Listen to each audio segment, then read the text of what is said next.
Hello，大家好嘛！如果你 follow 咗一段日子咧，就會見過咧呢一個 The View 嘅。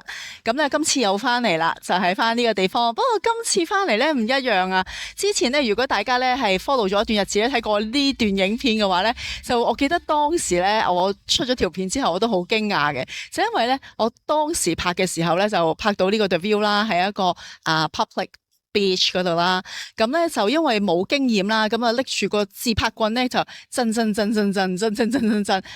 係反而嗰個影片咧其實就好多 engagement 啦，好多人睇喎，咁我就諗啊，其實咧觀眾咧中意睇啲好 raw 真實嘅一啲嘅影片，咁我記得當時嘅影片咧其實就係講咧量子飛躍突破人生嘅一啲嘅重點嘅，就挑戰呢個吸引力法則，係啦，吸引力法則嘅一次性啊嘛，咁今日咧其實我又會回應翻咧吸引力法則一個迷思啦，就係顯化呢個字啊，顯化。咁咧顯化咧係好 we 混混嘅manifestation 啊，係嘛？其實咧真正嘅 manifestation 咧，我覺得咧係需要加多一個元素，就係長期主義。咁首先講翻啦，當時咧呢個影片咧，我就喺度，因為冇經驗啊，手震，但係好多人睇啊嘛。今次翻嚟 The View 咧，其實咧我已經見到自己咧，又變咗好唔同咯。第一，今次我翻嚟呢一個沙灘咧，我就喺一個咧私人沙灘上面嘅，咁啊包咗場添，大家睇下，睇到嘛？係啦，包咗場啊！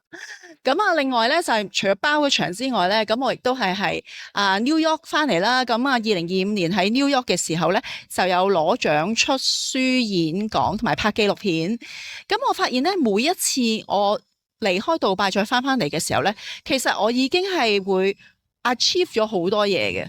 咁所以我覺得咧，一個真理真係好重要，你嘅環境對於你嘅影響好重要。咁我哋今集咧係分享咧就係顯化一次性嘅挑戰，就係挑戰顯化呢兩個字。因為好多時候咧，吸引力法則咧會講顯化係嘛？顯化咧其實一個基本上大家嘅概念咧就係一啲 magic 嚟嘅，啱唔啱啊？但係其實咧，如果我覺得咧 manifestation magic， 我哋人生總係會有啲 magic 嘅。但係如果成日都有 magic 嗰個已經唔係叫 magic， 嗰個係 norm 嚟嘅，嗰個係常態嚟嘅。所以今日咧，我特別想咧，俾一啲係特別好中意身心靈嘅朋友啦嚇，多少少個人成長嘅成分。如果你想咧人生真係持續突破咧，你需要咧係超越咗顯化呢兩個字。其實要一個長期嘅突破或者持續突破咧，需要係三樣嘢嘅。第一就係 change， 你願意去改變；第二就係 build， 就係建立啦，係啦，建立一個渠道，等你有財富嘅爆發啦，係咪？咁你話其實嚟嚟去去咧，財富都係幾個渠道嘅啫。一係就係有關一啲嘅生意啦，係咪有啲實質嘅業務啦？第二就係進行投資，譬如投資就係我唔做嘢嘅，但我擺一嚿錢落一個地方，佢就會每個月咧去俾啲 recurrent income 我嘅。又或者我投資一啲地方，佢會可能若干年之後有回報嘅，啱唔啱啊？第三種咧就係一種叫彩數啦，就係我去買彩券係啦，咁台灣、日本、美國或者香港都好啦嚇，咁佢有彩券，譬如買六合彩咁樣啦嚇，或者有啲可能係casino 賭博嘅，但係你見到嗰啲嘢咧係一次性，同埋個機會率咧比較低嘅。咁所以基本上咧，大部分嘅人咧，佢有一定嘅資產之後咧，佢會進行兩件事，將個資產再分佈，就係咧投資落去一啲生意啦，或者建立生意啦，又或者咧係建立一個渠道咧，就係投資喺一啲嘅項目上面，使到自己嘅資產咧係會不停咁增長㗎。但係去到生意同投資咧，會有一個情況出現，就係當然啦，唔係樣樣都賺噶嘛，有時會停頓，甚至係蝕噶嘛。所以呢個咧係蘊含住一定嘅風險。不過，如果當你有一定資產嘅時候，你總唔會淨係擺喺銀行做定期嘅，啱唔啱啊？咁所以咧呢個咧係有關 build，即係話當你一定資產嘅時候，你儲到錢嘅時候咧，你會將佢咧再進行分散嘅投資，無論係分散一啲嘅新生意啦、新項目啦、業務啦，又或者係投資一啲咧，譬如話房地產啦，或者係一啲嘅金融產品啦嚇，咁啊將個資產咧係滾大佢嘅，咁都係一樣噶啦。第二咧就係 change 啦，change 呢個咧係有分為外在同內在嘅。外在就係個環境啦。我時常都講咧，就係同我學生講就話，如果你想快速轉變咧，Forbes 咧講句一句金句咧，係所有成功嘅生意人全部都認為係一個真理嚟㗎，包括 Bill Gates 同 Elon Musk。佢嗰個説話係咁嘅，就話如果你想成為一個100萬美元富翁嘅話咧，好簡單，你身邊圍繞5個當即係一段時間前同你一樣嘅，佢而家已經達到你想要嘅理想結果啦。你時常咧同佢哋一齊 hang out 咧，去到2-3年，你唔會成為另一個百萬富翁咧，其實係好困難。所以你身處嘅環境，你身處嘅人係啲咩人咧？對於你嚟講嘅成長同埋能唔能快速突破咧，係非常之重要。咁呢一個咧需要好決斷嘅，即係話如果你話啊，我成日見到人哋咧，好容易賺好多錢啦，或者佢有啲方法係輕鬆開心咁賺錢，我都想成為其中一份子。你需要有咁樣嘅環境，係啦。咁啊，譬如我哋自己嘅群體啦，意識重塑打造致富體質咧，其實就係咁樣嘅 community 嚟噶。咁另外一種嘅環境咧，係除咗係外在之後咧，就係間唔時咧，如果你嘅情況容許咧，我會建議大家咧去啲 GDP 咧高嘅地方。呢個咧係點解我會係阿聯酋咧係立足嘅原因嚟㗎？原因咧就係就係講杜拜啦嚇，咁即係其實阿聯酋咧本身佢係一個咧60年都未夠嘅地方，杜拜啦特別係杜拜嚇60年都未夠嘅地方，好新，由一個沙漠變成咁樣，你睇下，明唔明啊？變成一個綠洲，唔知係一個綠洲，而且咧。佢係一個咧，好多人才、好多新機會、好多新嘅嘢，即係新嘅資訊啊、科技都好容易流入你嘅地方。包括係咩咧？佢哋嘅房地產可以用 Bitcoin 去 cryptocurrency 做交易㗎啦。咁另一邊咧就係、是、如果你去過呢一個嘅即係佢哋嘅未來博物館啦，佢最後尾咧出門口之前係咩嚟嘅？係一個 meditation hub 嚟嘅，即係話俾你去冥想。唔知大家有冇去過？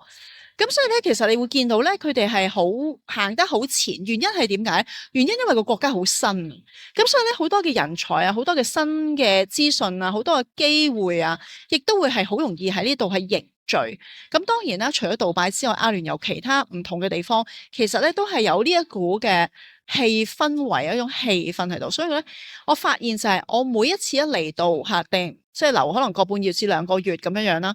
咁跟住我出咗去，再翻嚟啦，已經唔同啦。如果大家 follow 我一段日子咧，大家有冇見過一條片咧係有呢個 view？我記得嗰段片咧，就係我冇經驗嘅情況下，攞住個自拍棍咧，咁啊冇開防震功能咧，就震咁啊。嗰一集咧係講咧量子飛躍，係啦，你需要咧係乘風破浪。咁啊，都未夠1年啦，好快我又翻嚟之後，今日我望翻轉頭，我已經 achieve 咗好多嘢啦。我淨喺 New York，我已經係出書、演講、拍紀錄片同埋攞埋獎，攞埋 The Stevie Awards， 係啦，被稱為世界上稱為咧係商業奧斯卡大獎，有20年嘅歷史，全世界唔同嘅地方都有 chapter 㗎。如果你要去批核、去審核嘅話，你需要個申請啦，然後經過最少3個月，全世界有100個評委去評核申請 pass， 先至會攞到呢個獎。咁我就好慶幸就攞到呢個獎，即係有份成為 part of 呢個獎咯。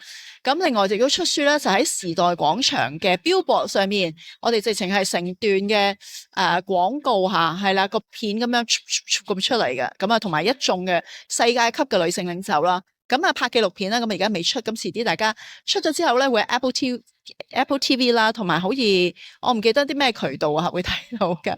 到時話俾大家聽啦嚇。咁另外亦都會喺呢個 Manhattan 34層之高，望到整個嘅 skyline 嘅一個地方咧，做咗個 speech 嘅。咁我哋呢個意識重塑全球運動咧，其實就正式開始咗啦，由香港 New York。And then 就係阿聯酋，咁啊，所以嚟緊2026年咧，就會一個好興奮嘅一年啦。我想同大家講咧，就係你要記住，如果你有機會去旅居嘅話咧，其實你可以旅居呢一啲咧 GDP 咧佢比較高嘅地方，因為你去經歷啦，你見嘅人啦，你遇到嘅事咧非常唔同。一個地方咧，佢都會有佢嘅能量喺度嘅，咁亦都有佢嘅 vibration 啦，有佢嘅頻率喺度啊。咁我淨係講我自己嘅回望翻嘅時候，已經係。我都冇 plan 到係咁，已經係好不一樣啦，所以我就非常之感恩。咁但係如果大家咧冇睇過我呢一集嘅video 嘅話咧，歡迎大家去睇翻嘅，都係呢個 view。到咗今日嘅時候就唔同啦，係嘛？今日嘅時候我就會俾大家睇到啦，包咗個場啦。係嘛？坐定定好舒服咁樣嚇，亦都大家唔使見我震咁樣嘅 video 啦。所以我覺得人咧喺唔同嘅階段咧會有唔同嘅轉變嘅。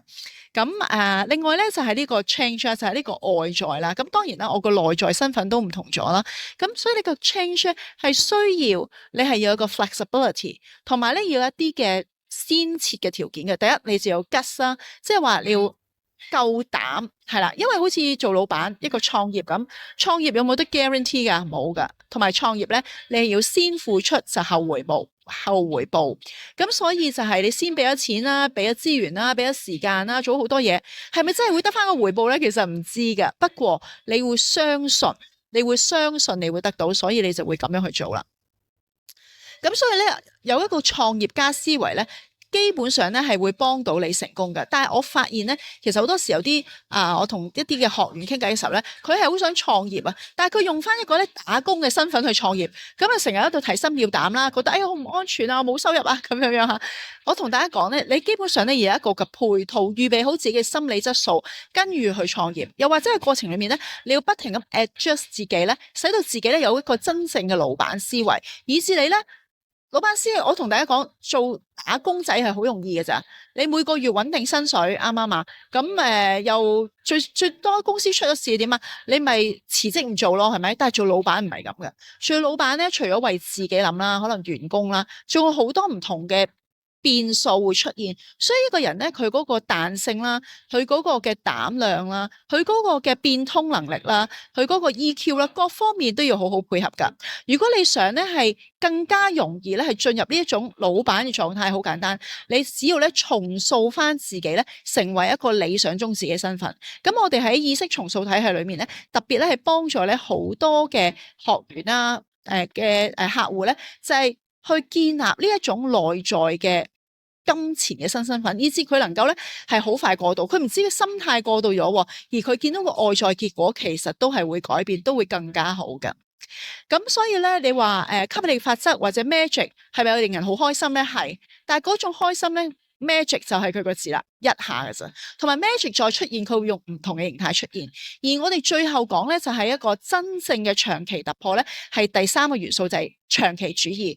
當你一個人咧有長期主義嘅時候咧，你睇好多嘢咧會好唔同。你唔會話，我要一次過賺1億，咁你而家賺緊幾萬蚊嘅話，你點一次過賺1億咧？係咪？一定係一啲循序漸進。而喺個過程當中，如果你發現一啲你唔中意嘅 pattern 不停咁持續出現咧，其實你需要咧去突破。因為好多時呢一種嘅情況出現咧，有兩種唔同嘅原因。一係咧就係你現世裏面嘅原生家庭，你嘅經歷裏面咧有一啲嘅思維，一啲嘅失敗經歷，一啲嘅負面情緒嘅感覺咧，係蘊藏咗喺你嘅潛意識，以致你潛意識咧會不停 loop，再出現又出現又出現，因為你嘅潛意識即係俾你安全同生存，佢唔係俾你飛躍突破噶。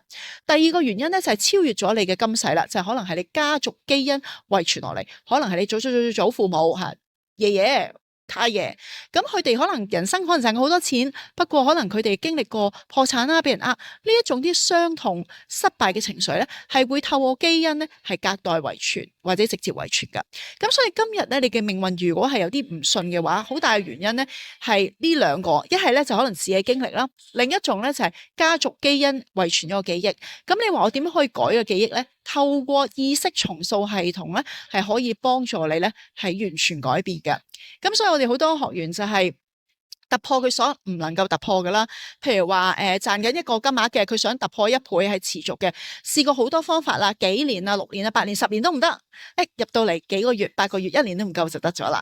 咁我亦都有好多嘅100萬美元富翁啦，因為我全球咧係訓練超過18000名企業家同專業人士，當中有22位我手把手咧帶領佢咧喺1年都未夠咧賺超過100萬美金嘅現金，咁所以亦都被福布斯稱為100萬美元財富導師。如果你2026咧已經好想不一樣，無論你預備好定未預備好都好，你好想咧有一個嘅系統，有一班同行者同你一齊咧係突破一個量化可持續嘅一個金額一個嘅突破嘅話，歡迎你咧可以咧喺我哋嘅意識重塑團隊下低說明欄嘅 WhatsApp 咧，係 WhatsApp 我哋留言咧持續突破，咁我哋可以同你做個1對1諮詢嘅。不過最重要咧就係你嘅決心夠大啦，同埋你好清晰自己嘅目標。咁咧而家咧我想分享咧就係我之前應承過大家嘅，就係咧今集咧會同大家分享我紐約之行嘅一啲片段啦，演講、出書、攞獎同埋拍紀錄片，係啦。咁就另外就係一啲片段啦。另外我亦都好開心咧，就係因為喺過往日子咧，其實喺世界各地咧都有唔同嘅客戶噶，中東、美國、歐洲都有。咁今次我去 New York 嘅時候咧，咁有一個嘅學生啦，咁佢就特登喺Texas 咧飛嚟見我嘅 Ho Young， 咁 Ho Young 識我嘅時候咧，其實佢大約係15000蚊美金嘅一個月啦，因為佢喺全球咧最大嘅一間iCloud Security 嘅公司，成長最快嘅，佢做嘅其實主要咧佢哋幫美國政府去做一啲 iCloud Security 嘅咁嗰陣時佢就係15000蚊美金左右啦嚇，咁跟住入到嚟課程之後就20000蚊美金啦，跟住咧到而家咧佢其實已經去到咧係每年嘅年薪咧去到係50萬美金一年啦，係啦，即係半秒美金啦咁樣，咁好開心啦！亦都我記得我 coaching 嘅時候，佢就覺得自己未能夠成功，所以就唔敢結婚住。咁通過我哋 coaching 之後咧，其實佢喺個 coaching 又決定咗結婚，咁佢已經結咗婚啦。咁一個好開心嘅家庭啦，係啦，搬咗間新屋啦，咁有好多好開心嘅事發生，所以佢今次咧就專登咧係飛嚟 New York 見我咧就係感恩嘅。咁我想同大家講咧就係我哋人生咧，如果係又有金錢嘅進帳啦，又做緊自己有意義開心嘅事咧，其實真係非常之幸福噶。咁而呢一個咧係需要一個咧比較大嘅轉變。如果你而家咧已經好想即係知道點樣突破，而你好想係即係有班同行者嘅話咧，再一次我會邀請你咧係去我哋咧意識重塑說明欄嘅 WhatsApp 咧係留言俾我哋 WhatsApp 我哋咧持續突破，咁我哋可以同你做個1對1諮詢嘅。好，咁而家咧我要播呢個片段俾大家咧，大家要有心理準備吓。原因咧都係一樣啦，去到外地嘅時候咧，因為我嘅行程都好緊湊啦，咁我同 Ho Young 咧，其實咧就拍咗一個安靜啲嘅片段，點知發現咧，原來佢個咪冇聲嘅，之後聽翻，所以我哋咧就用翻一個 version，就係喺咧 New York Times Square 附近嘅街頭咧，我哋拍咗一個，咁但係咧由於咧即係好嘈啦外面環境嚇，咁另外咧就係你會聽到我個電話咧不停咁響啊，即係我嘅業務真係好繁忙啊，去到 New York 個電話不停咁響，但係當時因為我喺街咧，我自己聽唔清楚，後來我聽話哇咁嘈嘅咁，所以大家唔好介意。Hello everyone, this is Karen and right now I'm in New York City and he was one of my clients from US and Ho Young. I'm so glad that he flew from Texas to meet me and we have like a very good sharing together about his transformation during these few years. So Ho Young, may you introduce yourself, where you come from? Yes, my name is Ho Young again and I'm one of Carrie's clients. Back in about 2-3 years ago, and after a couple of years later, I learned Carrie came to New York, so I flew to meet her here. Yes, and Ho Young is a Korean, right? Yes, yes. And may you just share with us, like, before the coaching, what situation you were in, and after coaching, what happened and the transformation. So, but the first question is, before you met me, like, what's life look like, and why you asked for help, and why we start coaching? Yes, so before the coaching, I was just like going barely by, and I was stressed, and yeah, I was just living autopilot life. And after 2 years later, everything is completely changed. Everything is in flow. Every moment is so happy now. In terms of finance, health, relationship, everything. And Ho Young, I want to ask you. So before we met, what is the main mindset that got you stuck? What was the main mindset that got you stuck? Can you come again? So what kind of mindset got you stuck in like a suffering? Always you just feel the life is not fair to you, right? Unfair to you. So what kind of mindset you're in? Yes, so I was basically victim mindset. So everything was so unfair. Life was keep throwing curveball at me, and now I hit curveball as life throws the curveball at me. So yes, very enjoyable. And so during the coaching section, so during the whole like a few months coaching to like around half years, right? So what is the main breakthrough like in your life, and also till now you're still applying the strategy or the methodology? Yes. So the interesting thing is that at that time I didn't know. I didn't know what was going, and just naturally I started to live. It was shifted before I knew, and then it's just everything's flowing. And so the financially achievement. So could you tell us, like, I remember like you already working in one of the fastest growing like cyber security company in the world, number one. So and the salary and the promotion. Can you share with us after coaching what happened? Right. So basically, before or during having coaching, I was making less than 6 figure, and I basically multiplied within a couple of years, and then there's a huge potential for me to multiply again. And so after coaching, what happened? How much you make annually? Just for the company, about $250,000. Woo! And then right now? Oh, before. Okay, and then right now? Before it was less than 6 figure. Now it's over $250,000 Okay, annually, right? annually. Okay, that's great. 係啦，咁而家咧呢一個咧就係 New York Lumon 我哋嘅 book launch 啊，咁就佢一系列嘅叢書係啦，有啲獨立作者佢出書啦，咁你見到左下角個黑色衫塊閃咗嗰個就係我嚟噶啦，就係我哋 speech。咁我哋除咗出書咧，其實都有紀錄片拍攝嘅，咁整個系列咧，整個叢書叫 Hear Us Roar 係啦，咁見到好多我哋嘅 friend， 我嘅 friend 係啦嘅women leaders around the world， 咁大家一齊去慶祝自己嘅書出版啦。咁另外你見到呢一個咧，就係當時一個嘅拍攝紀錄片啦，其實係一個專訪嚟嘅，咁就專訪咧所有個女性領袖佢哋個人嘅transformation， 即係佢哋嘅轉化，咁亦都係我嘅轉化同埋將裡面嘅原則都放咗入我兩本嘅叢書裡面啦，其中一個 chapter 啦。咁呢一個咧，你見到咧就係我喺 New York Manhattan 34層樓高，見到整個俯瞰到整個紐約 skyline 嗰度做個 speech。咁呢個就 Stevie Awards 嘅紅地毯啦。咁好開心，今次參加呢個咧商業界奧斯卡之稱嘅 The Stevie Awards 其實係有22年嘅歷史，全世界唔同嘅地方都有 office 嘅。咁佢哋經過評審咧需要3個月，超過全世界100位嘅評判評審咗咧先至可以入圍。咁我今次好榮幸成為其中一份子，有份攞獎嘅。咁咧我嘅界別咧其實就係 Women in Business 啦 ，Women in Business 嘅獎，即係女性嘅領袖獎嚟嘅。